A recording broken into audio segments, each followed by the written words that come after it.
அவன் சாக்ரிஃபைஸ் பண்ண டேட்டாவை அவனால் ரீகெயின் பண்ண முடியல அப்படின்னா மோமோசிக்கியால் திருப்பி ரெசரக்டே ஆக முடியாது, கரெக்டு தானே அப்படின்னு சொல்லி கேட்க,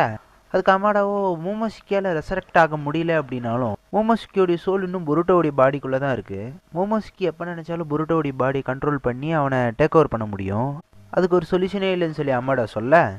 ஏற்கனவே நம்ம புருட்டோக்கு கொடுத்த மெடிசன் நம்ம எக்ஸ்பெக்ட் பண்ண விட நல்லாவே ஒர்க் ஆச்சுல்ல, அதே நம்ம திருப்பி புருட்டோக்கு கொடுப்போம் அப்படின்னு சொல்ல, அதை கண்டினியூஸாக கொடுக்கும்போது புருட்டோவால் மோமோஸ் சர்ஃபேஸ் பண்ண முடியும்ல அப்படின்னு சொல்லி கேட்க, அதுக்கு நம்ம புருட்டோ சொல்கிறான், எனக்கு அந்த மெடிசன்ஸ் எல்லாம் தேவையில்லை, என் உடம்புல ஏதோ ஒரு சேஞ்சஸ் நடந்திருக்கு, அதை எனக்கு எப்படி ரிஸ்கை பண்ணணும்னு தெரியல. ஆனால் ஒரு விஷயம், மோமோசிக்கியோடைய பவர்ஸை முதல்ல இருந்ததை விட என்னால் இப்போ ஈஸியாக கண்ட்ரோல் பண்ண முடியும் அப்படின்னு அவன் சொல்கிறதோட நம்ம கவாக்கியை காட்டுறாங்க. கவாக்கியோட உடம்புல எந்த ஒரு பிரச்சனையும் கிடையாது, அவன் அதிக சக்கரை யூஸ் பண்ணதால அன்கான்ஷியஸ் ஆகிட்டான் அப்படின்னு சொல்ல, அவன் பாடி ரொம்ப வேகமாகவே ஹீல் ஆகிட்டு இருக்கு, இருந்தாலும் அவனை லேபில் ஒரு வாட்டி செக் பண்ணணும்னு சொல்ல, இதெல்லாம் நீங்கள் எங்கிட்ட கேட்குறத விட